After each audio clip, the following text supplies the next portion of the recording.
Hey everybody, what's going on? How's it going? Welcome to another episode of the Heavy Metallurgy Album Club. I'm one of your hosts tonight. I'm Marty. Good to see you all. Hope all of our friends down in Florida, one online here with us right now, is safe and secure and all that good stuff. But Paris, Kentucky is doing pretty good. How you doing, Nick Kellen? Yeah, we were, it's been tricky. The metallurgy community has not been spared, right? I know No, Alan. I'm happy to see him. He's doing well in the chat, and he'll I be got back a Friday. video, so he's live and kicking. And of course, Jim's here with us tonight. So happy to see that. So, Harris, Kentucky has been spared. I'm doing just fine. Yeah, so things I've been spinning. Just following up, I wonder if this will be in Jim's stack as well, because my copy arrived this week. The Cesspit of Divine Decay came in from Ultra Oblivion. So, What the hell? How's that? I don't know. For some reason, he gets all the cool effects over cool there. stuff. Yeah. All right. Damn it. And then following, we were talking about this in the dugout after last week, but I pulled this and it was a source of a little bit of conversation. But this is the Eric Wagner, the last thing he recorded. I just kind of pulled this out and was listening to it as well. It's kind of a trouble follow-up on my end. Last thing he ever recorded. And then on top of that, just another favorite of mine in terms of crazy satanic death metal. This is Azareth. Now, I think this just got a repress and remaster, so I don't know how I feel about that. Diabolic Impious Evil, banned from Poland. So that's what's been spinning over here in Killing for Company. All right. Logan, how you doing?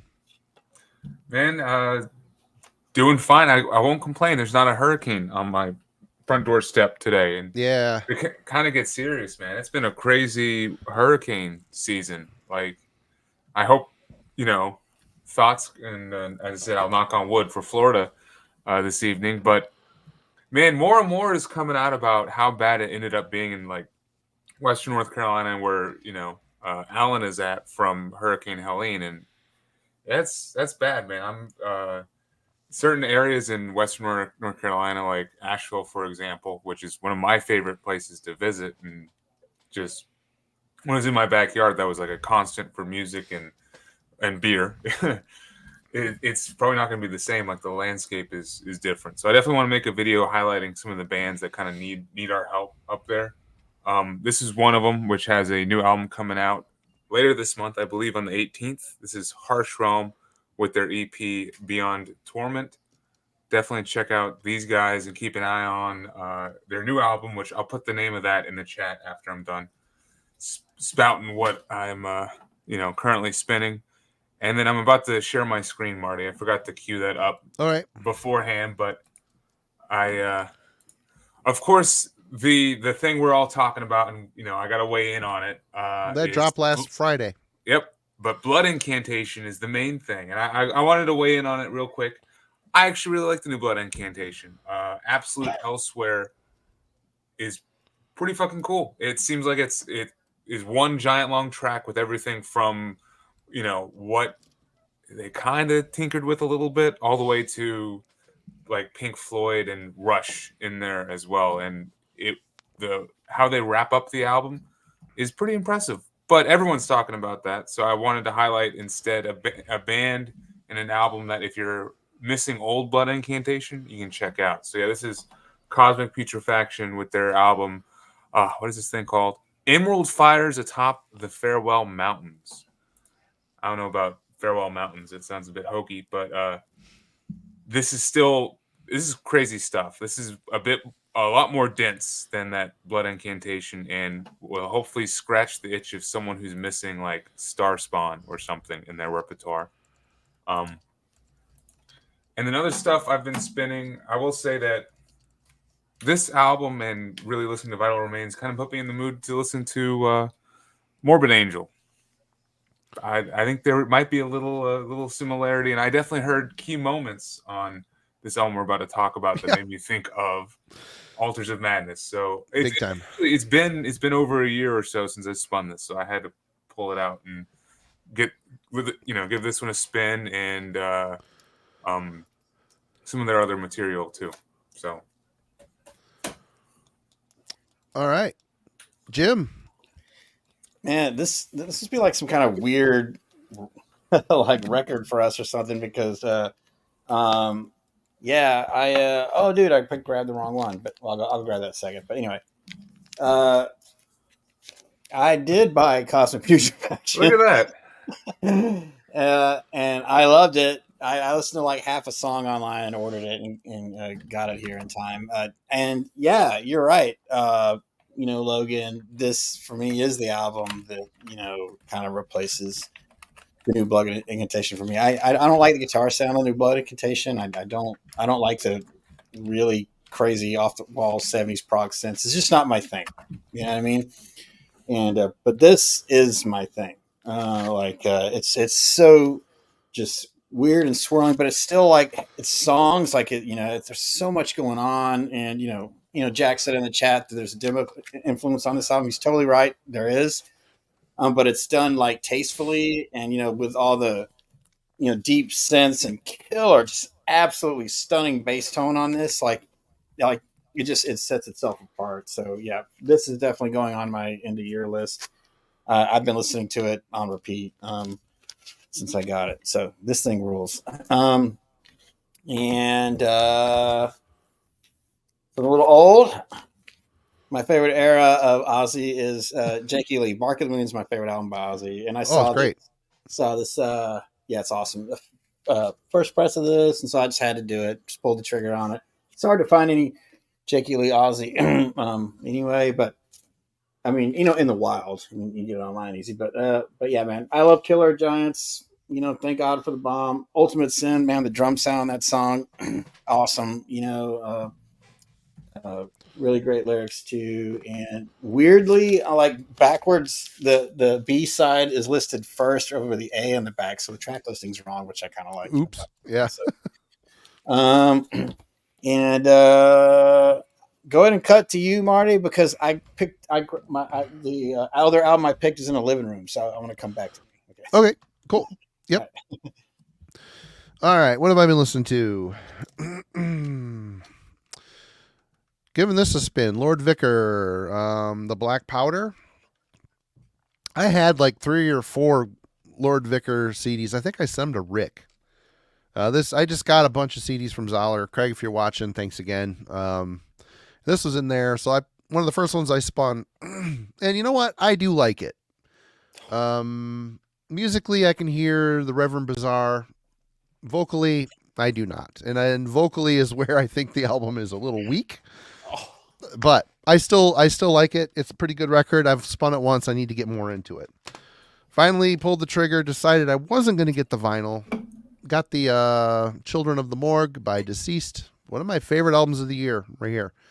And maybe one of their best. This album is really good. It is really, really, really good. They just musically really knocked it out of the park. It's very old metal sounding. A lot of triumphant guitar work. Twin guitar leads. King's vocals are great on it. The songwriting's great. It's an exciting, well-done album. Another one in the Zoller box, which I was pretty psyched to get. Sinister Oath by Coffins. It's Coffins. I mean, really, they don't really stray from the plot too much, which is great. Yeah, I've got a bunch of their stuff, and it's all fun. It's all fun to listen to. And lastly, but not leastly, is Halford, Resurrection. This album rips. It was in that package from Zoller as well, and I've been pretty impressed with it. Very aggressive. Sounds like Judas Priest. It sounds like the continuation of Painkiller in a lot of ways. I think it rules. Very well done. Halford's vocals are fantastic on here. Great record. Jim. Yeah, Logan called out one album I was going to show today, and Kellen called out the other. Yes, Kellen, you were right. Alter Oblivion, man, dude. This is also going on my end of the year list. Like, I love this record, man. Everything that was like they were reaching for on their previous albums, I think they got there with this. Like, the vocals now are perfect. The arrangements are way more mature. Like, lyrically, it's great. It's catchy. It's like everything that I want in a metal album. It's just, this is a great epic heavy metal record, and definitely epic. There's doom in there too. It's just got it all, man. So very excited to have this. Thank you, Logan, once again for talking about Ultra Oblivion on this show, because I am a super fan. If I did one thing right, it's that. All right. What we are talking about tonight is the third full-length album by Vital Remains called Forever Underground. This came out in 1997 on Osmos Productions. Very brief intro. Vital Remains is an American death metal band from Providence, Rhode Island, formed in 1988. Basically, you go through the Wikipedia, it talks a lot about the lineup changes, which I think you go to their Metal Archives page, it says they're still active, but they haven't put out an album since 2007. So I know Tony or Anthony has had a bunch of health problems. I don't know. This band has been plagued big time by lineup changes, but yeah, let's talk about our first impression of this album, and we'll start with Logan. All right, yeah. First impression would have to just go back to finding Vital Remains probably over 10 years ago, and it was with Chris already mentioned it in the chat. De-Christianize, this album from 2003. This is the only album they did with Glenn Benton, and it was definitely recommended and highly talked about, mainly because of the Glenn Benton connection. And it's definitely a worthy album, but I wonder how it stacks up to this one we're about to talk about. So going into this album, Forever Underground, I was kind of like thinking it was going to be similar to De-Christianize, and I was definitely wrong. I was super surprised that first I was still surprised that earlier Vital Remains has these ambitious long song lengths. Every single song is like 8 minutes long. It helps that there's only 5 proper ones, of course, but still, I wasn't ready for that. And then the first thing I noticed was the riffing. Like, right off the bat, the riffing is phenomenal. And how the keys and stuff incorporates into it immediately caught me. I mean, it sounded thrashy. It was uplifting in tempo and really got my adrenaline pumping on the first spin. So I also noticed definitely some black metal influence just with how the keyboards and even the guitar riff writing is incorporated on this album. And yeah, I was impressed. So even on the first listen, I was blown away by how many different elements and how ambitious the songwriting is on this thing. And I knew it was going to be good just from listen one. All right, Jim, your thoughts? Well, yeah, similar to Logan, like, I'm a big fan of Into Cold Darkness is an album I actually bought from Marty's distro years and years ago, and I love that album. First track with the keys and the kind of like tribal sounding drums going, but just completely awesome death metal riffs just flailing over it. Great vocals. So I expected something high. I'd never heard this one, but I expected something really great. And yeah, man, it caught me right away. I mean, it's just, these guys have, I wrote this and I underlined it, songcraft. That's what they do. They know how to write songs, man. The riffs are repeated in such a way where you remember them. The vocal rhythms over the chorus lines are memorable. They enunciate very well vocally, and you can understand what they're saying. Yes, I know they've had several vocals, but I think that they've always chose vocalists over their course of their career, but they've always chose vocalists that you can understand what they were saying. And it's nice when you got someone who's just as brutal as the next guy, but it's nice to be able to sing along with that too. Forever true, forever black. I mean, I was just like, every time I had to play that song, this week, I was just singing along with it. Loved it. So yeah, these guys have great songcraft. if a little long, these guys do play very long songs, but that's kind of always been their thing. They on the 2 albums before this one, the songs are long. That's Vital Remains. So you kind of go into it knowing that. But yeah, I kind of expected going into it, liking this, and I did. I do have some issues with the production that we'll talk about later, but in terms of the songwriting, yeah, first impression was like I would like to have this. All right. Well, I can't remember. I just remember this album being a hard one to find back in the day. I mean, it's only 97 here, but it seemed like it was an import. I don't know. I didn't get it until a bit later. I like it. I agree with Jim kind of on the songwriting. I think the riff writing is really good. I think the album that came before this one, Into Cold Darkness, is awesome. Great. This album it feels like a good continuation of it. But this things I never really paid attention to or listened to much when I first got this CD. I just took it in as an evil death metal record. Cool.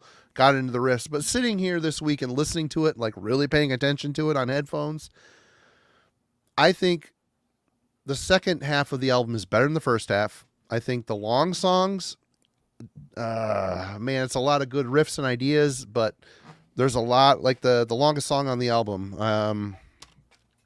I think it's I Am God. I Am God.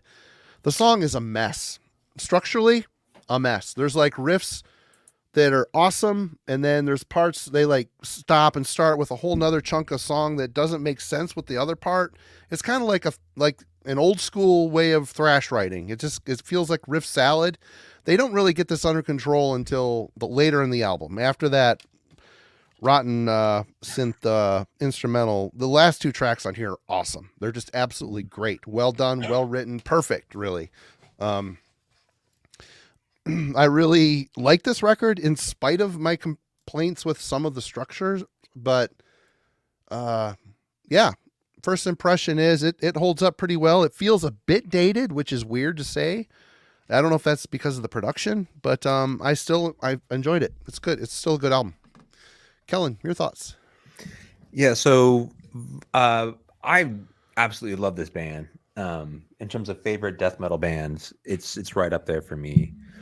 And I've kind of had a really, I don't know, an investment in sort of following the trajectory of their, I guess you could call them I don't know, they have been so inactive recently, but for me, they've always kind of been a classic American death metal band. And the changes that happen throughout their discography, I think, are really interesting. So this record for me, comes around when I'm starting to get into death metal. And to your point, I don't know how long, when Osmos, this is in my mind, Osmos starts to pick up at this time period. And they seem like kind of an early Osmos band. So I don't know if in terms of imports, that was part of the difficulty getting a hold of them. Yeah. But I was too young to appreciate the earliest parts of their career. But I kind of come on board at this end of the 90s, early 2000s. And for me, like, I was all about this, their sound. And I think they had a unique approach to death metal songwriting. So for me, this is an interesting sort of turning point in their catalog. And to, Chris has mentioned, he celebrates the entirety of it. I kind of lean towards the Dave Suzuki side of things, but at the same time, right? He's a great talent. Man. Like, hands down, my favorite lead guitarist within a death metal band. And he just perfectly suits, I think, their kind of sound and the kind of environment they build, or atmosphere they build on their sort of evil, satanic death metal records. So by the time we get to Forever Underground, I think they're really starting to hone in on what makes them unique as a band. Mm-hmm. And it kind of points the direction in terms of the records that would follow. Awesome. You have a thing for us? Yeah. So, I mean, I thought, man, I love this record. I didn't write down any notes. I kind of put together a question, but it'll just kind of, in my mind, this question leads into us talking about the songwriting. So, as I had mentioned kind of previously, Vital Remains is a band that always stood alone in my mind. They emerged in the formative years of US death metal. So I think formed in 88. Yep. But evolved through the years, keeping pace and contributing to multiple generations within the genre. For all their originality, very few bands seem to have followed in their footsteps, specifically in terms of the songwriting. Why do you think this is? If imitation is the sincerest form of flattery, should this limit how we appreciate albums like Forever Underground? Do the lack of younger bands appearing in this style limit Vital Remains from being considered a classic American death metal band? Jim, we'll start with you. I say absolutely not. If your sheep follow, the trends of the day, and whatever gets the most attention, but Vital Remains, is one of those bands that, they may not be first on the lips for classic American death metal, but they were there early, and what they did was different, you know what I mean? And maybe just a little bit harder to swallow. There's no death and roll here. It's not the most technical. It is technical, but not like super technical. It's just kind of in that sort of sweet spot. And there is kind of like that verse bridge chorus thing, which, so it's like, if you were looking for something like this, super technical, maybe they weren't experimental enough. If you like death metal that doesn't have keyboards, like really integral to their sound, which I think Vital Remains does, then maybe that's not for you either.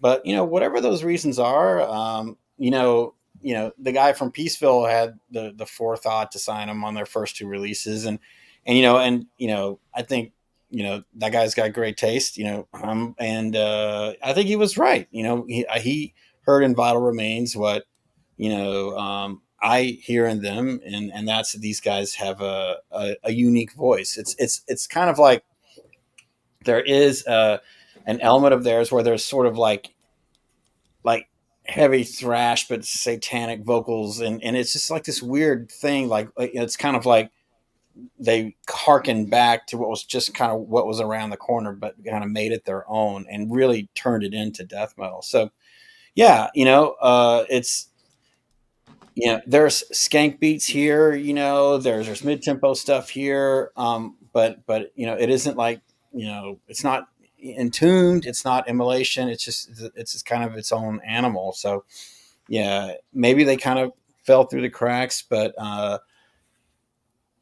I think that, people that tend to, seek a little bit what's underneath the crust, we always appreciate bands that may or may not be, at least on certain levels, overlooked, and what I found is that the musicians of really good bands listen to bands that are a little bit lesser well known, that may have been, pushing an envelope in a direction that wasn't as popular. And, most of the folks that I know that really love death metal love at least something from Vital Remains if they're really deep into it. I'm not saying if you don't like Vital Remains, you're not a death metal fan. I'm just saying that I've met musicians and people like guys on the show that are really, they like to take things a little deeper and they know who they are. So yeah, I don't think imitation is the sincerest form of flattery, like works for a band like Vital Remains. All right, Logan. So I don't fully disagree with Jim, but I think kind of with Vital Remains, like looking at why they might not be considered a classic band, you do kind of have to look at what have they been doing, what's been going on, and the fact that when you look at the musical landscape, there is no band that's like actually emulating them or citing them as, this is my Vital Remains worship album. And from someone who, I only got de-Christianized because of the fact Glenn Benton, was in it. And I think that's the main reason that Vital Remains is mentioned, is because, oh yeah, that was that band that Glenn Benton was in for a little bit. And they did release 2 albums, by the way. Icons of Evil also did have Glenn Benton. You're right, Kellen? But because of that, I think there's a whole generation or two that probably don't fully know or are aware of what Vital Remains did in their earlier years. I know I was definitely one that I had no idea a song like I Am God or the title track existed out there. Which I like the longer tracks. We'll get into that in a second.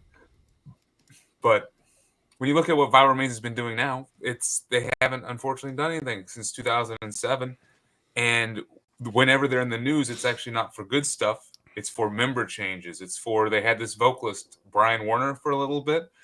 He was a bit of a problematic character back in the mid 2000s and stuff, and he got Vital Remains on the metal blogosphere, if you will, like the Metal Sucks and Metal Injections and shit like that, which he can debate whether or not that matters or not, but like if that's all you're seeing of a band, it's not going to make you want to check out their classic output. So I could see their first 3 or 4 albums being kind of lost to certain spheres of the metal underground, especially as years go on, and especially because it's such a unique take on death metal. I mean, there's more in common to like that thrash sound, and I think where black metal was going kind of in the 90s than where death metal was going. I mean, death metal in 97, it was going for technical, clean, million riffs a minute, and very busy drum work and stuff, and this is the opposite of that. So I think it's a good question, and it does I do wonder how Vital Remains will be regarded within the next 10 years, especially if they don't release anything. Yeah. Like, for example, I think Cynic was able to come out of obscurity because they dropped Traced in Air at the right time when they needed to, and that made everyone be like, oh, wow, Focus is actually a really great album, and we got to acknowledge that, but I don't know if Vital Remains will ever end up doing that, so we'll see. All right. Well, when I listened to this, I haven't listened to this album in ages. I haven't spun this band in a long time, so it's cool to revisit. And it makes me wonder. I mean, when I listen to this album in particular, I don't hear, they're not too far out of step with bands like Morbid Angel and Nocturnus. They're just not. I mean, Nocturnus was a little bit more, they had more of a shredder type stuff going on, but they got the keyboards mixed in, the occult type of evil death metal, and I listen to Forever Underground. I hear a lot of Morbid Angel riffs, not a lot, 3 or 4, but they return to them a lot, so it feels like a lot. But I remember back in the Camelot days, I bought Let Us Pray. It was on Def Records, which is a subsidiary of Peaceville. It was easy to get. And then after that, Into Cold Darkness and this album, it was hard to get. I don't know why. I mean, Peaceville, there was Dark Throne tapes in the shop. I don't know why. It just doesn't seem like they got the same distribution here in the States that some of their label partners did. So maybe they just didn't take off because they just weren't as available. Maybe it just, it makes them more of an underground band. And, the flock tends to gravitate towards the more popular bands. It's just look at, Blood Incantation, for example. I'm not taking anything away from them. They've done the work. They deserve everything they get. They've done the work. And bands like, Vital Remains, I saw them for the first time at the Milwaukee Metal Fest with a drunk Glenn Benton reading the lyrics off of a piece of paper and rambling incoherently in between songs while he dropped his paper once. He's like scrambling to grab his paper. I mean, it was kind of a comedy of errors, but I don't know why more people don't take more from this, other than maybe the obvious influence would be Morbid Angel. People gravitate towards that. They're the more in your face. They were out there touring all over the place. People are familiar with Morbid Angel. Not as many people are familiar with Vital Remains. They're just not. What was the other part of your question? I mean, the question was just because there's a lack of younger bands playing in this style. Do you think that is it purely that there were bands doing, if Morbid Angel came before them, that they were a better version of Vital Remains in your Yeah, mind? I think the fans just skipped over Vital Remains and went to the source material. Do I think that Vital Remains is 100% a Morbid Angel clone? I do not. They fit in that realm, especially if you listen to Let Us Pray. It sounds a different band than this. It just does. We got Jeff Gruslin, was that the original singer? Yeah.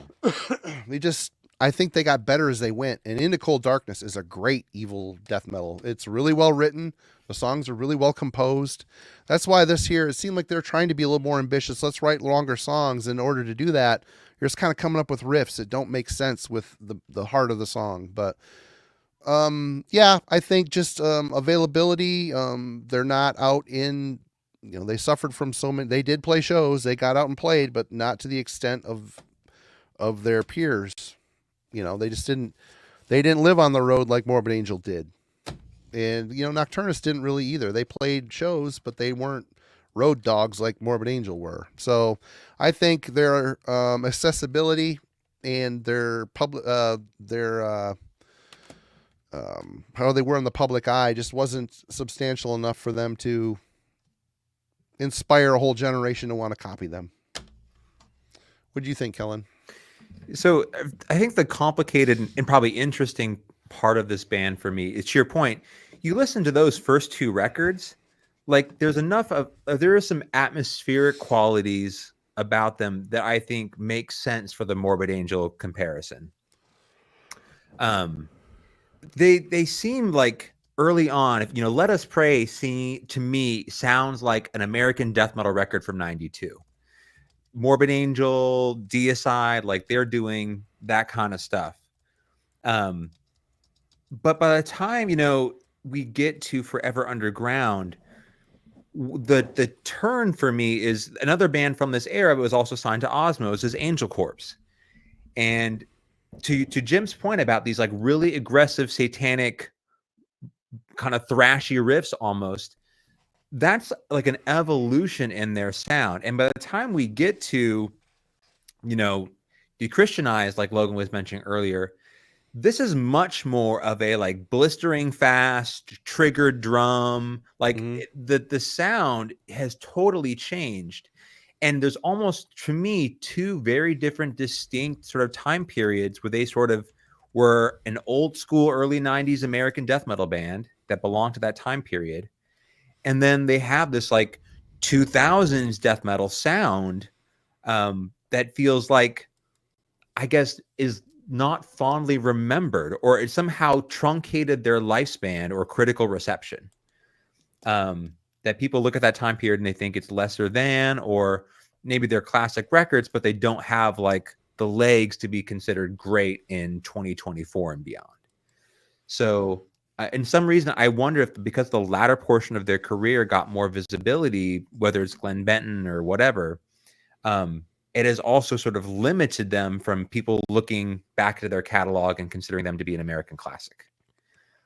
They see them as a band that really lives from the Osmos years and beyond, and not a band that started in 1988.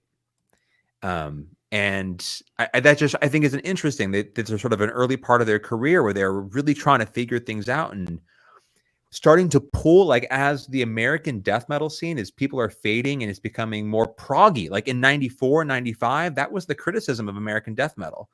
And they like latch on to, we are going to be blasphemous as hell and bring in all sort of satanic, measure. And they just held on to that.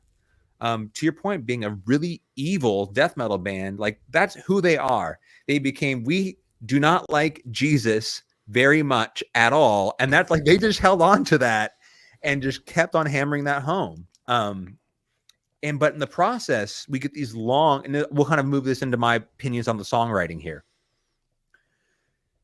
You can call it riff salad if you want, but it's almost like they started to use Dave Suzuki to connect the same song twice. Well, there's a lot of start and stop type of shit. So it was always Anthony's band in my mind. Like he's the writing the riffs for the most part, writing the songs, bringing it together, and has a vision for what he wants Vital Remains to be.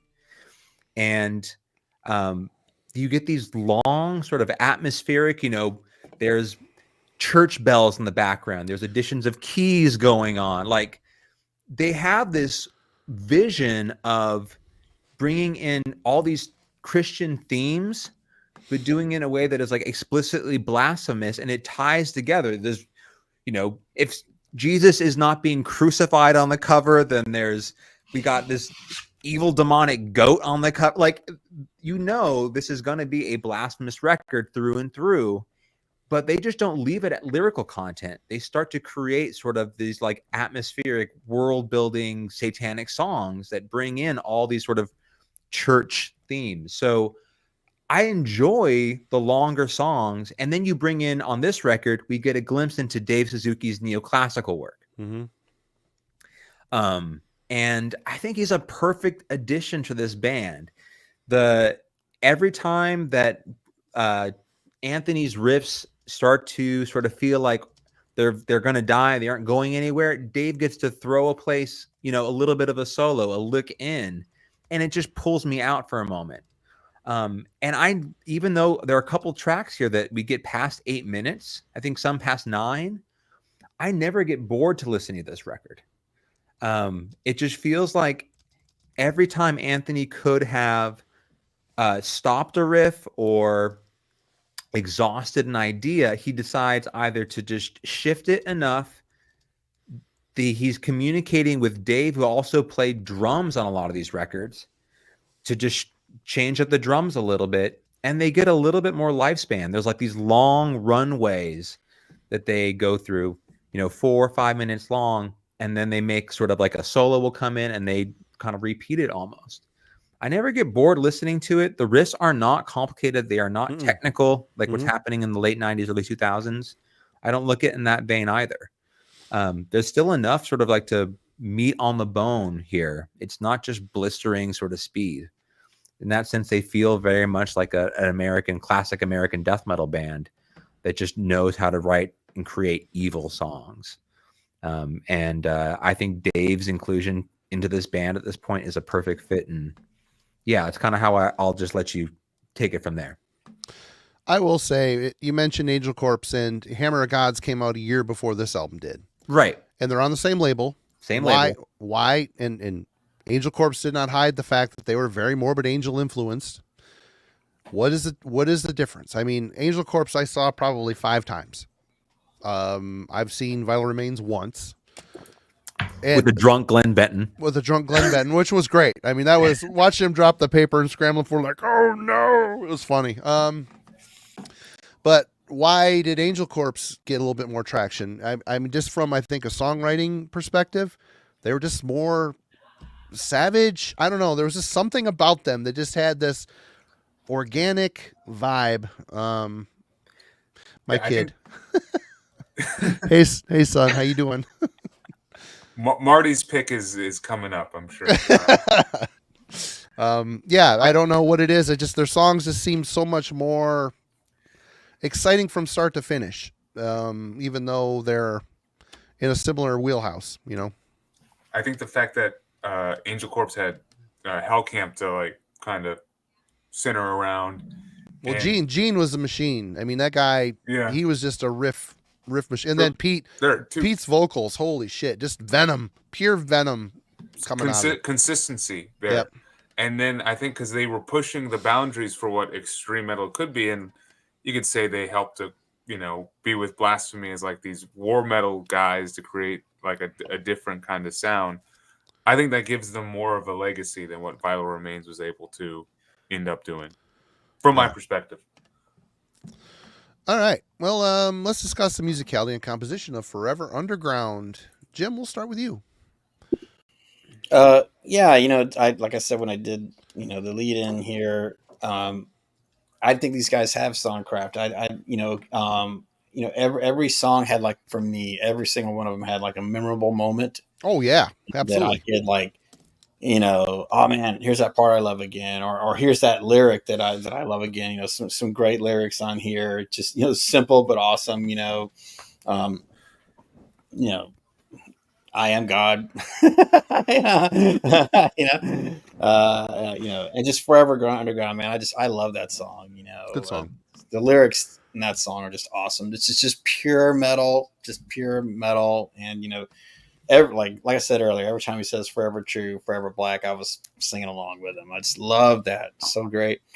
You know, I love the bells on the verses that they get. Just he gave it like a cool, sinister sound. On the song "I Am God," there's like that whole like high up on the guitar tremolo note with a which is definitely a Morbid Angel thing off Altars of Madness, but Yeah. but they use it as kind of a centerpiece for like the main verse of the song, and kind of make it their own. And so I was good with it.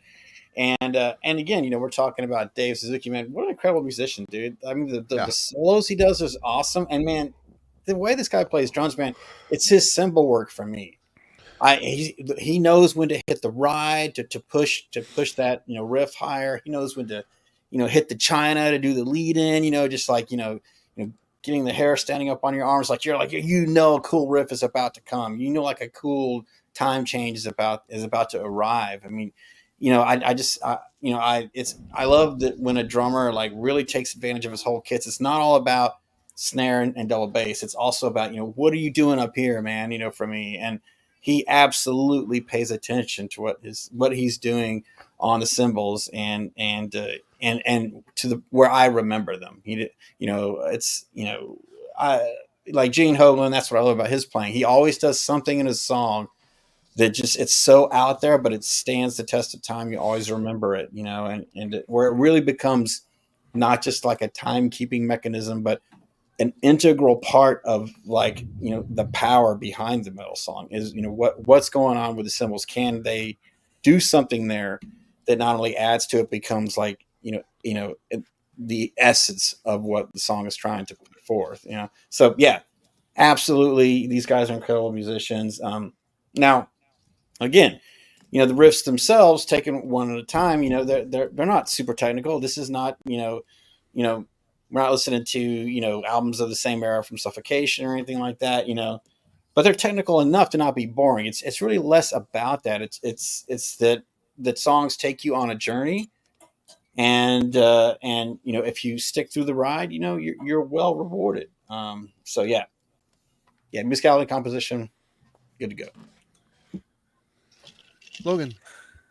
Yeah, I mean, not to try to beat a dead horse or anything, but the fact that the composition of this album is so unique for a death metal album from 1997 is why I think it works so well. And the fact that it is almost unique in the scene of death metal in general is why I like immediately was like, I'm here for it.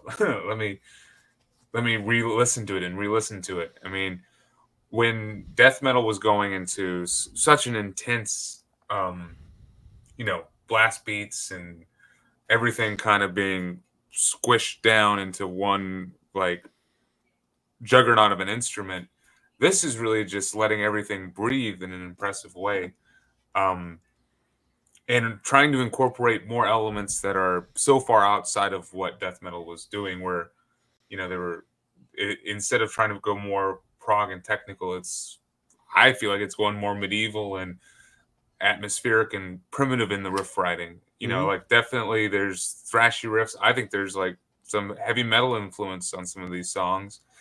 And really the only death metal band I feel like, well, actually I did hear some Immolation in this album a little bit, but as we keep mentioning, Morbid Angel, like there's a certain song that I'll mention later on that has a literal section of Immortal Rites as the opening, or I Am God does that. But there's a couple killer Morbid Angel riffs, and that's the closest to aping I think this album gets. Other than that, the way that the riffs are written really just contributes to this album's energy and just how it flows throughout the whole 40 something minutes. And I think it makes the 8 to 9 minute long songs seem a lot shorter. How they play with the riffs. And honestly, Jim, you already did a great job of talking about the drums. So I don't want to, beat that dead horse as well. But like, man, the drum Suzuki is doing great as a drummer. And I think the middle to end section of the title track, Forever Underground, where he's bringing that snare roll in and it's building back up. And he's doing so much other stuff than just doing a snare roll. And then how it finally segues into like this, like the main riff, but then with a guitar solo over top. That's great songwriting, in my opinion.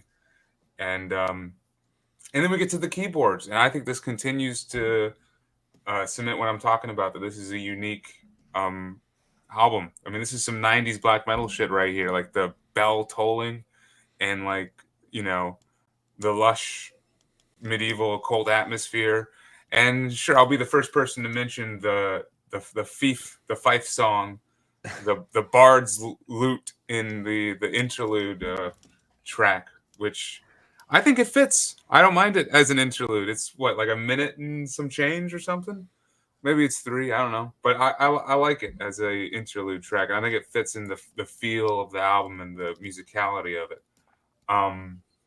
So they do a great job of writing engaging songs, and the song lengths feel easy to get through. I don't mind them at all. And it makes the album feel easy to get through. And I think the fact that they incorporate as much as they do into their arsenal helps in the overall spinning of this release. I really like that bell tolling too in the beginning of Forever Underground, but it's unfortunate it's the same bell sample that Taco Bell used in their commercials. It is, dude. It is. I hear it. I'm thinking, Marty, you just ruined it. It's the exact same one. It's exactly. It is. I hear it now. It's like I hear it. I'm like, wait a minute. I suddenly want a chili cheese burrito. The giant box of Supreme crunchy tacos. Crunchwrap Supreme, man. Crunchwrap Supreme. Hell, they kept playing it over and over and over. I'm like, it's the same freaking sample. It's ridiculous. Vital remains. Uno más. Loquito Taco Bell. Kellen, your thoughts? Yeah, I mean, I kind of got a chance to talk a little bit about the songwriting here, but I'll just say that I think the song lengths are what make this band interesting and unique.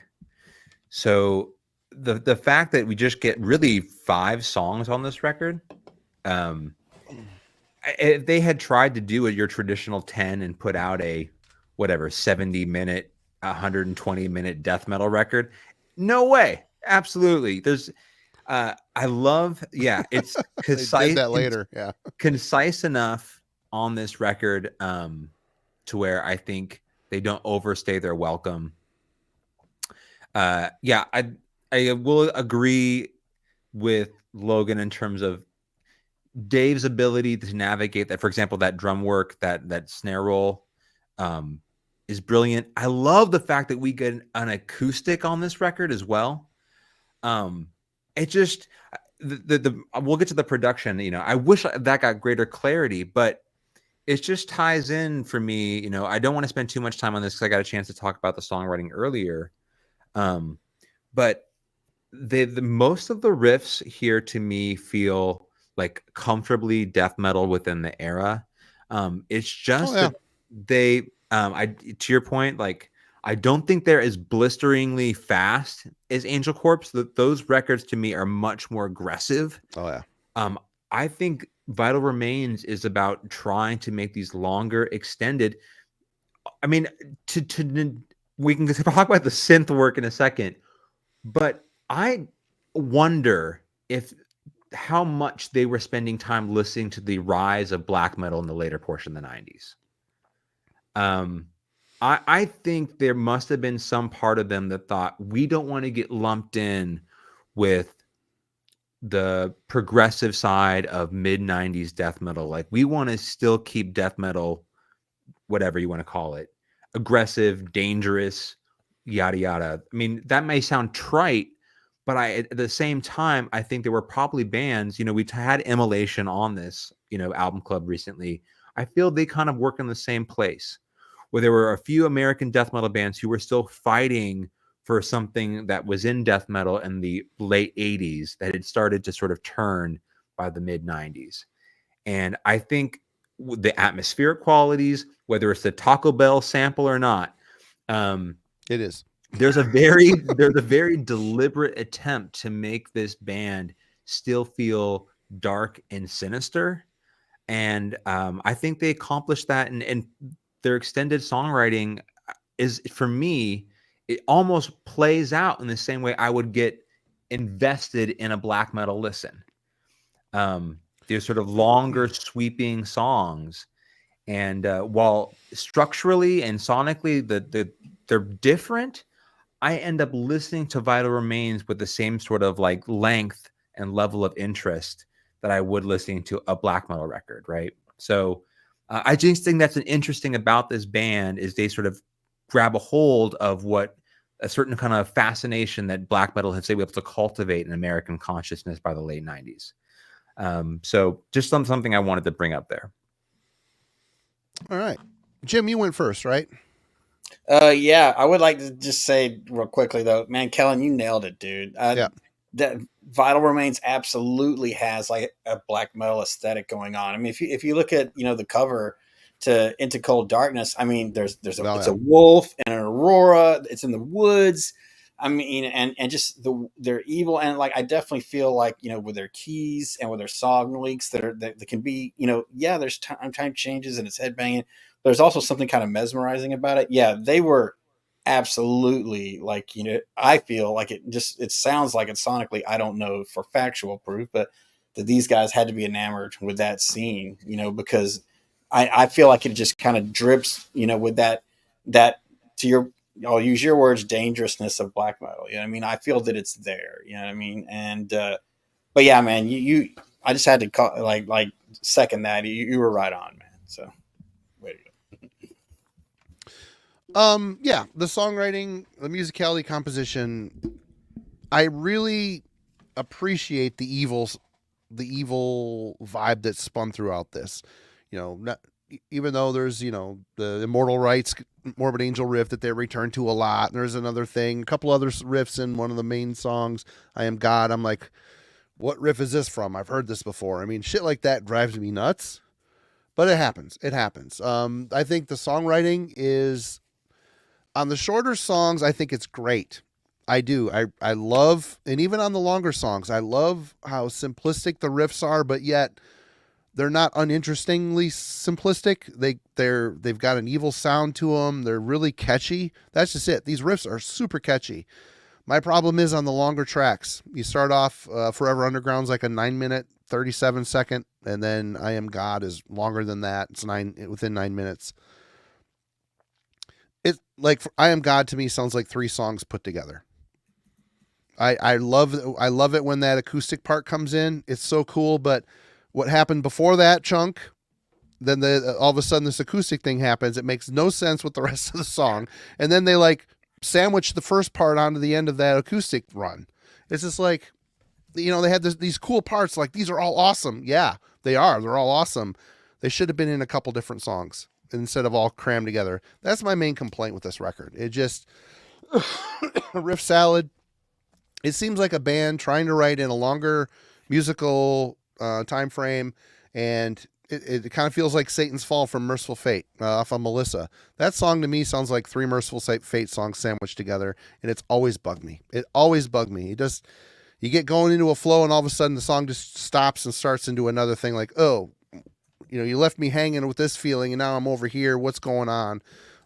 There's a lot of that on this album until after that instrumental, and then the songs are freaking great. You've got the simplistic, awesome, catchy riffs, and the songwriting to go with it. So it's like, I can't blame them for trying something here because it's largely very good. And my complaint is minor. I still really like the record, but really sitting here picking it apart, these are just things I noticed. I fancy myself a songwriter, but it's just, you can hear when things sound off, and when you're trying to force something that doesn't work, it happens. These guys just didn't say we should do something different about it. They're like, yeah, let's just sandwich those together. So that's my main complaint with the record, honestly. Let's get into the production. Jim. Here's where my gripes are with the record. Like, the songs are long, and yes, and there's a couple times where I'm like, yeah, I do wish it was like a minute shorter, or maybe to play that riff like a few measures less. But I don't.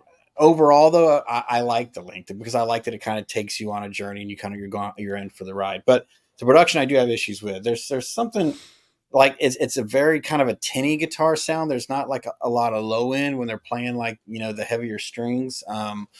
And the kicks are weird to me. Like I feel like when I'm listening to them in my headphones, like one kick is louder than the other, just slightly, and it kind of bugged me, and I kind of had to like tune it out after a while on multiple listens. And also the bass, like I really think some like a little bit more low end from the bass and some distortion would have really just taken this album up like another level. As it is, it has a good clean sound. Like if you're listening for it, it's there, and the sound itself is fine. But if you're gonna go clean, man, I think you should push it up in the mix. It seems kind of buried for me. So yeah, it's performance wise, songcraft right on. But yeah, there was definitely some issues with me there. With like the weirdness with the kicks, the guitar sounds not just having like I feel like as like evil as like the riffs were and the overall atmosphere was, like if they had went a different direction sonically and made the guitars like EQ'd lower, I think it would have been more powerful. Now we just got through saying, however, that it really sounds like these guys were enamored with black metal of the mid 90s, and maybe that those decisions in the studio were a reflection of that as well. Maybe they were kind of embracing like because black metal obviously went the absolute opposite direction, with any low end at all, in those early albums of the, so maybe that's a reflection of that, like kind of taking some of the low end out. And so I can't fault them for that. But yeah, I it's the only thing that I really kind of have issue with the record, because other than that, I love it, but I do feel like, just lower EQ overall, kind of work out what's going on with that one kick. And the snare, I think, is a little too loud too. So I sound like I'm really bashing this here, but I do really like the record. But I just could see in the studio where I would have made some different decisions. That said, I love the mix of the vocals. The vocals are right on for me. Like they are perfectly placed. They're not too loud. They're not too quiet. They ride everything like just right.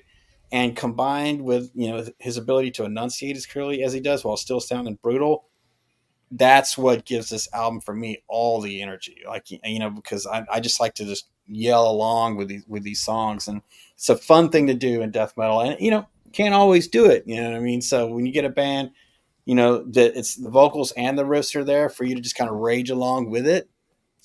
Nice. It's well done. All right, Logan.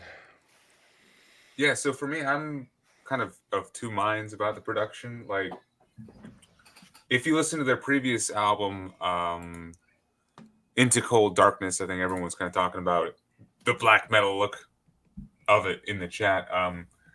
It actually, the production is fairly straightforward death metal. It sounds chunky, very heavy on the low end, sounds like a Cannibal Corpse or Suffocation album, really. And this is like almost the exact opposite. This is like them really embracing that black metal scene. And I think because they do that, that's why this album sounds so unique and is very much different from other death metal albums I've heard, is because of how the production places everything. Still, I do, agree with Jim that I miss the chunkiness of that previous album. Like, man, the bass and the drums are just so audible on the previous release and really just carry that whole thing. And I think for this, they didn't want that to be the case. They wanted the focus to be on the riff. They wanted you to feel like this was a riff album with like the keys, like, very sinister over top, and the Taco Bell chime, very sinister over top, and the vocals front and center. But I definitely do wish that there was a bit more bass prominence, and that the drum performance I think is exceptional, but it is a little you know tailored because of the production. So I think it could be stronger. That kind of is a minor gripe because, as I said, I feel like if it was more like Into Cold Darkness, maybe it would lose that unique feel that I'm enjoying so much about it. So, truthfully, at the end of the day, I would just kind of leave it as it is and just not risk it losing its unique quality. So, I I definitely like it for how it is, but just wanted to point out like what seems to be intentional placement of the rhythm section, and of course of the keys and the guitars and the vocals in the mix. All right, Kellen. Man, yeah. I associate this era of death metal and the kind of satanic stuff that was going on at the time to have a drier sound overall. And I think that's kind of on this record. The guitars sound that way. They always suffered, in my opinion, from not having a lot of great bass playing. The other records always seem to be guitar focused. And, take it or leave it. That just is one of the things that I associated with the band. That could also be lineup changes that were problematic. The snare sound on it, I mean, like Panzer Division Marduk, like just really rigid, stiff kind of drum sound. But I compare this record, I guess I will come to the rescue a little bit, because on the records that follow, I feel what a greater sin is it becomes increasingly more, the negative side of early 2000s death metal. It becomes even more sort of overproduced, constrained. I think there are more triggered drums that sort of end up really shrinking the dynamic range of the records. I can't get enough of Dave's playing. Mm-hmm. But so I always return to those later records for his guitar solo work, which become increasingly more prominent. But another part of me wishes that most of those records sounded like the earlier portion of their career. I'm kind of sort of straddled between two favorite sides of this band. I end up really enjoying the overall sound on this record, as much as it's sort of missing a certain like octave range in the mix. That snare roll that leads into the double kick, the kicks work there for me. Like it completely leads you to that sort of pushing velocity and momentum in their sound. And if it ended up feeling sort of ticky-tacky little noises, it would not work. So in terms of the bottom end of the drum sound, I didn't really have a problem too much with the kicks. The vocals, to your point, are well placed. I think when the keys enter it, I think they work and add an element of atmosphere. I do wish Dave's solos, I think they're a little bit too recessed in the mix. They are. When I Am God comes in, I wanted to peer deeper into this mix to pull out his acoustic work. Like, I really want to hear the clarity of it. And those shine on the later records, and he has more space to operate. I really think he's competing in the same space with the rhythm work often on this record. So that's a kind of one gripe that I have in terms of a favorite aspect of this band that's somewhat veiled in the mix on Forever Underground. All right. Well, for me, the production, I like it. I think it for 1997, they went for wanting to sound modern. It has a very modern tone to it. It's very clean, but it isn't so clean and sterile that it sacrifices the guitar tone. The guitar tone is very prevalent. It's got a good presence to it. I love how the production of the drum kit, when he kicks into the blast, his blasting is so perfect. It's so exact. It just adds so much more hit, punch, attack to those riffs. Just his blasting style mixed with those simplistic fast riffs, it's awesome. It really kicks in good the way it's produced. Bass, you're right. I didn't hear or you know what? I was reading and I saw that Anthony and David split up the bass duties, and I listened. You can hear it, but I found myself not caring much. I don't know if that's just kind of the way it is with some of these types of death metal bands. You don't think about it. It's all about the riff. And the vocals, again, we didn't really talk much about Joseph Lewis' vocal performance on here, but it's really cool. He doesn't really stray too far from what he's doing, but what he's doing is so good. He's got such a good tone and way he, the vocal, damn it, I'm drawing like a total mind blank. His vocal cadences, where he puts the words works perfectly. I like the sound of his voice, the power of it, the grit he's got in it, and you can understand what he's saying, which is cool. Very, very good. But the production, I like it. I like the way the kit sounds. The kicks are a little triggered to me, but the snare is excellent sounding. You can hear the cymbals. I don't know. It's cool. It's a good mix. It's a good production. The mix, I guess I wasn't really paying a whole lot of attention to. I think for 1997 and what they're doing, it's kind of a unique sounding record. Not all the albums sound like this. They just don't. You and I like this record for completely opposite reasons. I know. I know. Like, I like the song crowd. I like the length. You're like, no, I like the production and I like the drum. I like the songcraft when they get there. It's just they need to get there. And when they do, it's great. But yeah, I think the production's cool. It's different. Least favorite songs? Jim.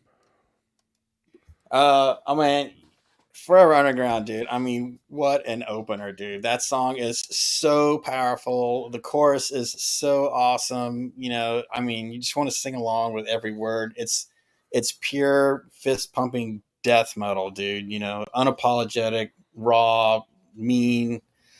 I love everything about that song, dude. You know, the drums, the way the riffs come together, the way the keys amplify everything. Yes, the Taco Bell bell.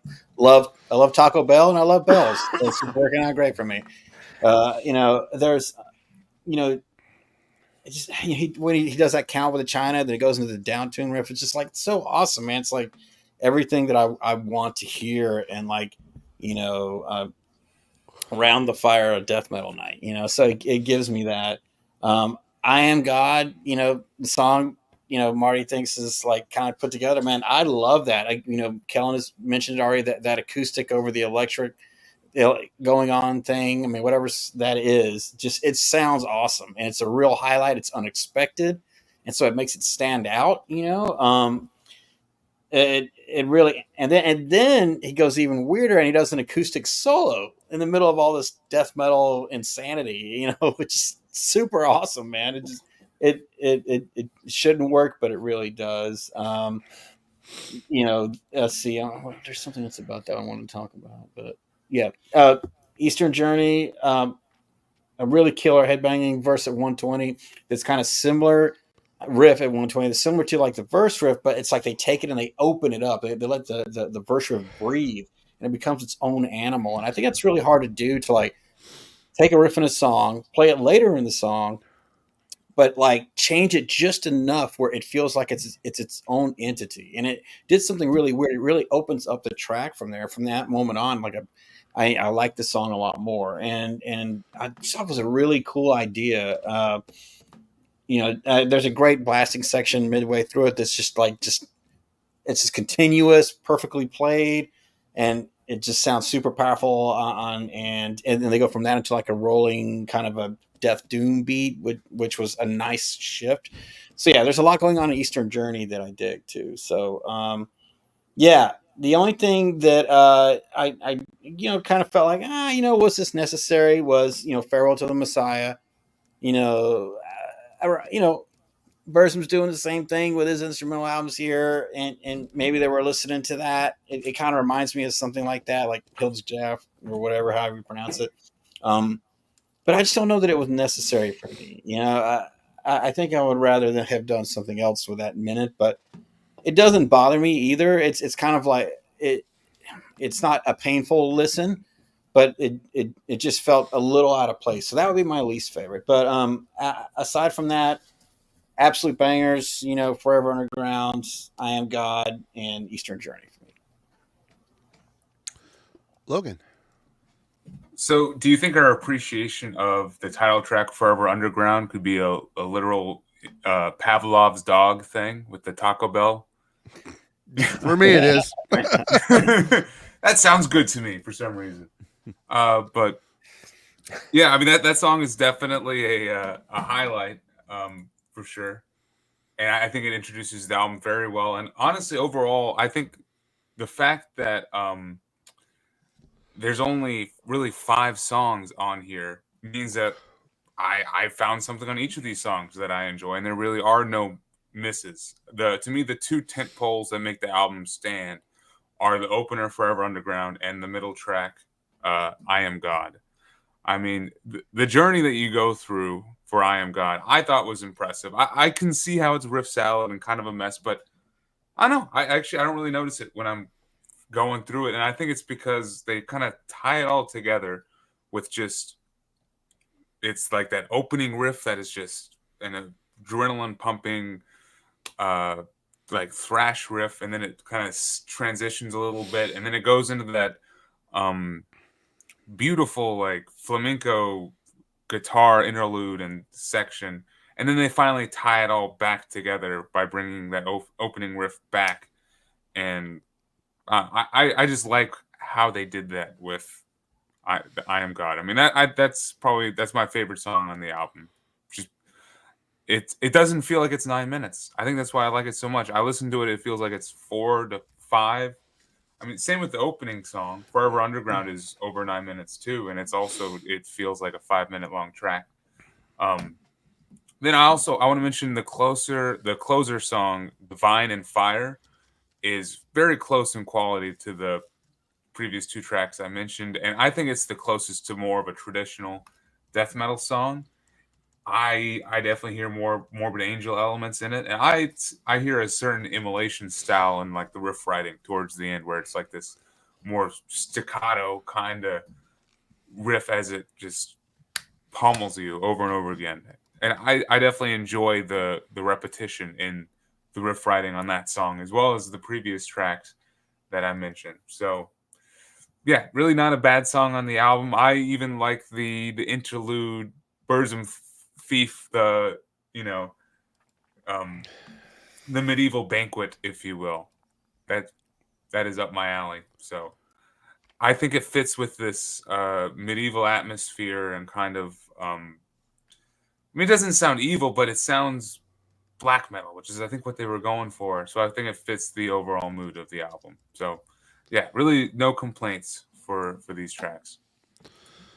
All right, Kellen. I mean, I'll just follow notes here. There's only a handful of songs for us to talk about. So, yeah, all the notes that Jim and Logan mentioned regarding "Forever Underground," and to that point, I love the chorus on that. And I think in terms of the vocal delivery, if there's a song here, if you write a song about how awesome being a heavy metal fan is, Jim's going to love it. That's true. There's a theme here for yes. So I was like, yes, that song completely works in the wheelhouse. But to your point, it's like a catchy chorus and works as like a mission statement for what the record is and what the band stands for. So yeah, the closer, when that like drop, because it's like almost like a guitar sort of like ooh, that leads into the riff that follows the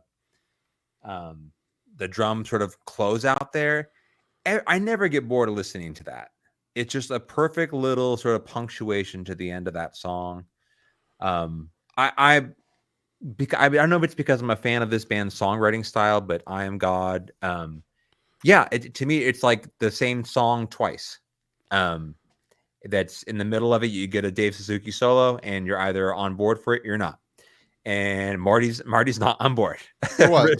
Dave Suzuki? Oh, no. Yeah. No, to make that song, half as long, Yeah. the same, you're good. Make 2 songs out of it. Yeah, there you go.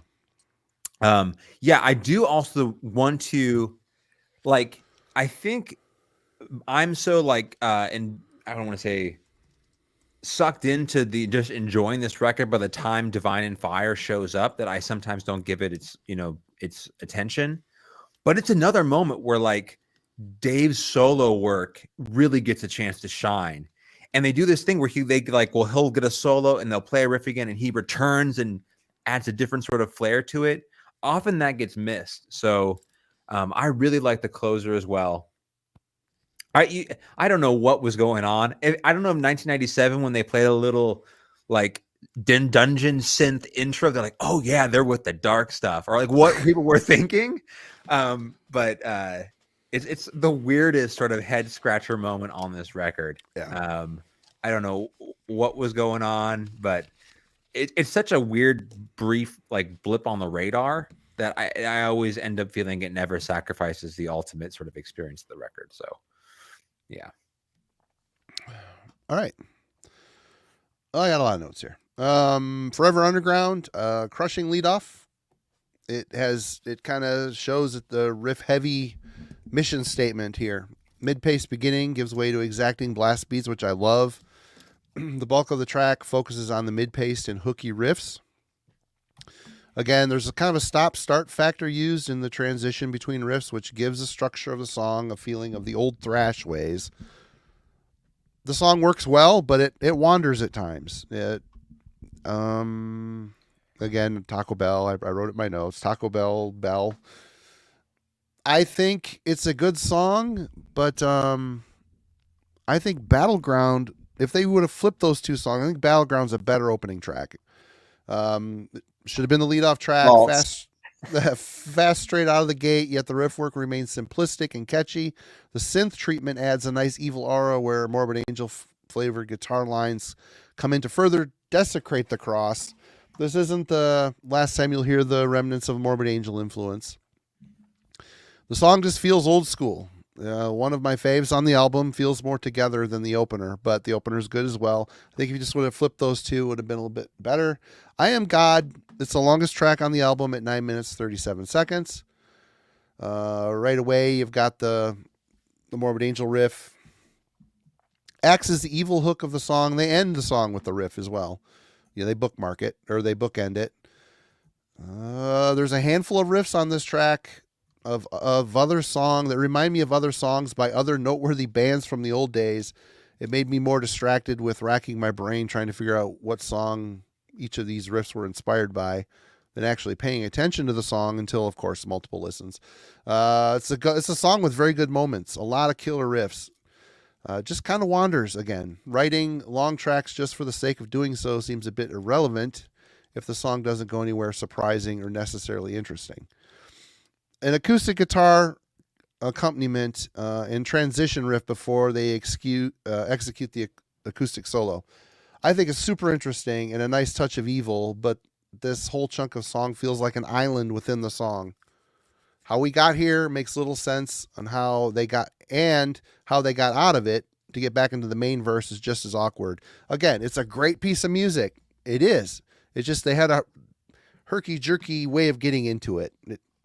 I really like the blasting elements on this track. Dave's drum work is precise and he tries to hold everything together. I like a lot of the parts on here, just not how they're arranged. Again, to me, it sounds like there's 3 songs worth of riffs. And again, just the riff just before they end the track with the intro.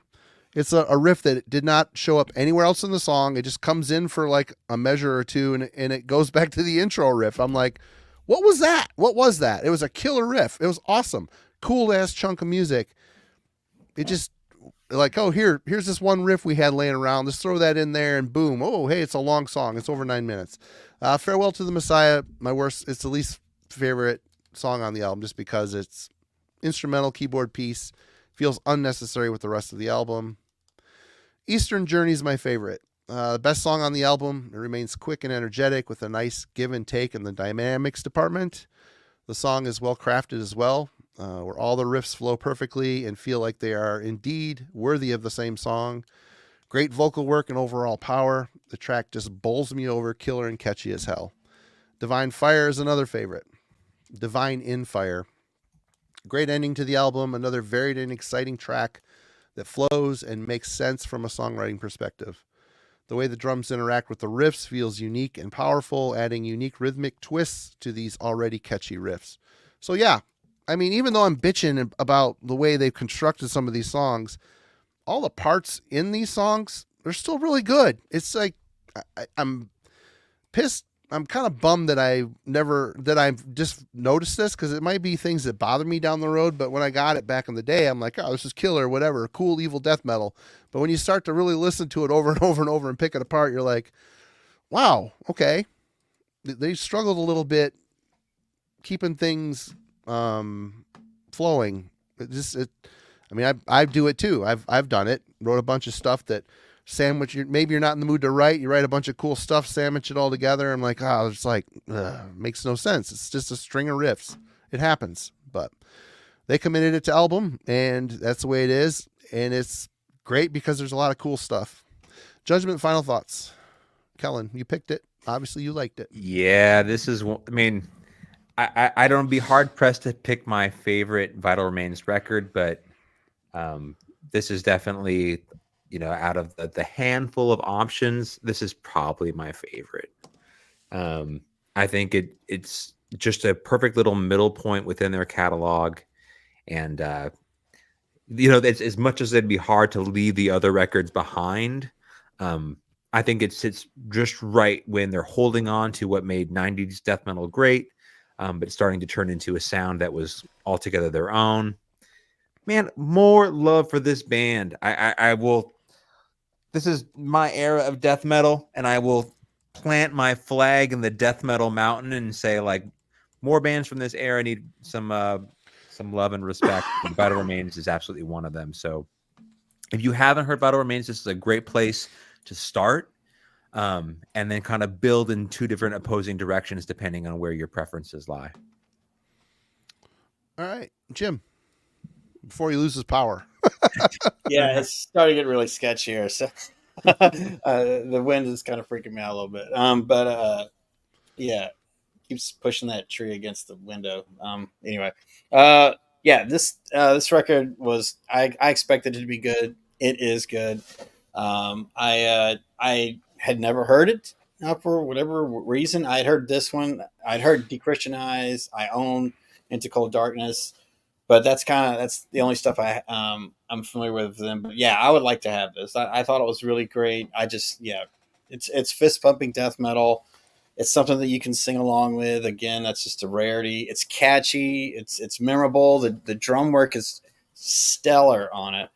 And even though the guitar work is a little more subtle, when it does like reach up out of the ether, it really grabs you. There's really like very strong guitar focused moments peppered throughout the album, even though it's not, I wouldn't say it's like it's not a technical album in that regard, but it's strong guitar wise. But really for me, it's like the drums and the vocals.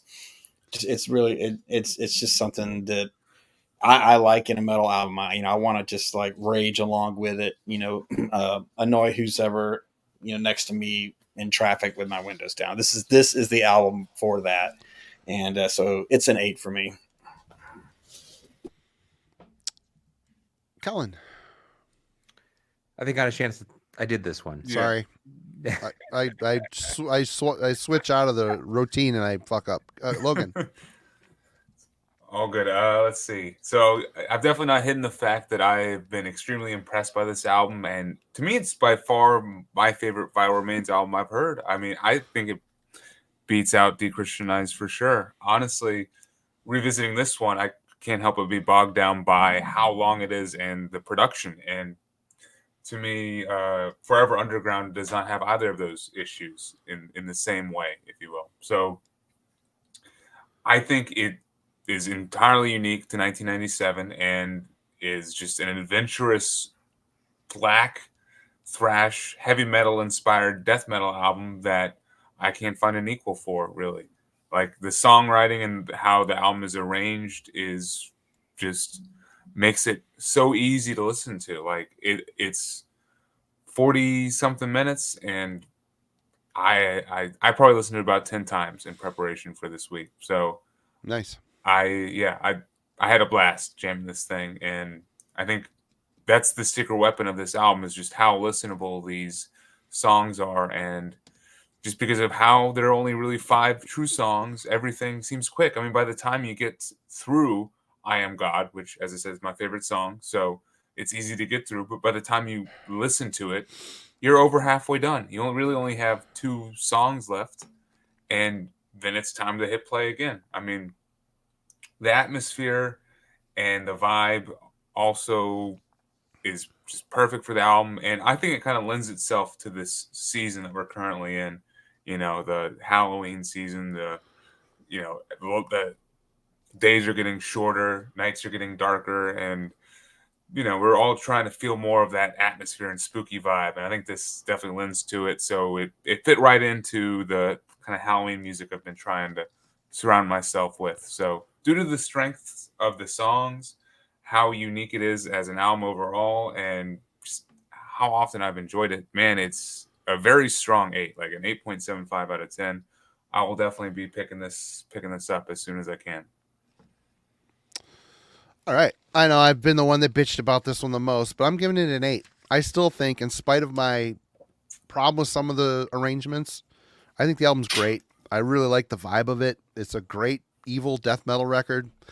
For the time, I think it's a unique sounding record. Yeah, they've got some influences they wear on their sleeve here, but I really appreciate the fact that they kept their riffs. As they went on, they started to get a little bit more busy, a little bit more modernized, fast. With this, they're still clinging to the old school vibe of death metal. They focused on writing simplistic, though interesting riffs. And if they could just sort out a few of the things that bug me about the arranging, it would have been probably a 9. But I think it's great, a great record in spite of it. And I've always liked this band. They've always been a good band. So yeah, that's it for me. And who's picking? Oh, is it Kellen's? No, this was Kellen's. It's Logan's turn. All right. Yeah, watch out. Here we go. Pick number 3.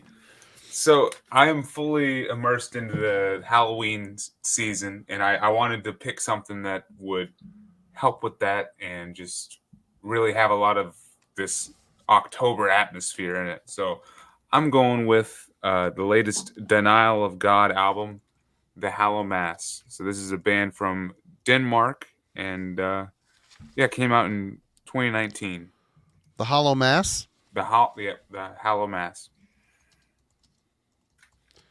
All right. Yep. Any of you guys know this band?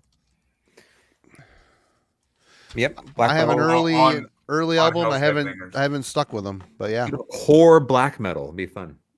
Yeah. Cool. Yeah, I heard some of the old ones years ago, so this will be a cool return. So Awesome. Well, that's it, everybody. Thank you for joining us. And again, all of our friends in Florida, batten down the hatches. Jim, you are. You survived. yeah. Well, for an hour and a half. I'll be going to a room that does not have a bay window as soon as this stream is over. Yeah. It's kind of getting me creeped out a little, but yeah, it Right was on. worth it to be here tonight. Satan has kept you safe through the evening, so well done. Oh, thank you, Lucifer. Thank you. All righty then. Anybody have anything to add before we go? Anything coming up on your channel you want to pimp? Now's the time. I mean, this weekend will have a lot of listening on my hands. Corinne will be busy all weekend long, so hopefully I get a couple of videos shot for you. I have yet to do a follow-up on my power metal series, so I have pulled 3 power metal records to dig into and do my second one so far this year. And then I was working on a Gates of Slumber review because we got that, but that doesn't come out till the end of November. So I got to say, people, I'm sorry this week. I still have like 4 reviews to edit. I've been slammed with work and sick, and I was going to edit a video after this tonight, and I just want to go lay down is all I want to do. So it'll get there. I'm going to try to have one up by Friday before I disembark for the show. So we'll see how it goes. There's more stuff coming. But looking forward to that. Kellen, feel free to do it whenever, and we'll just get it up. It'll give me a little bit of time to get it up for sure. you got another month and a half on my end, so you're free. Right on. Logan, how about you? Anything coming? I keep promising stuff and not delivering, so I'm gonna keep my mouth shut and just when it's out and published, that's when I'll talk about it. Right on. Jim, how about you?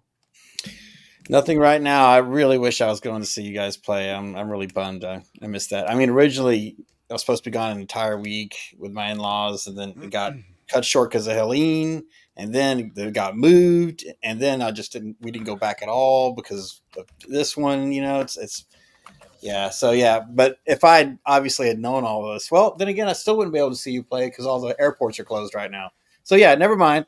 I would not have, no. There was no way in heck I was going to be able to see you guys play the show. So. It's only like 32 or 34 minute set, so you've seen it at practice, so you're good. Whatever, I love it, man. It'll be my birthday, so I'm gonna miss you. I miss you guys jamming on my birthday. Friday's your birthday? Oh shit! Yeah. Okay, yeah. Cool. Yeah. Awesome. No well, TGG on gym day.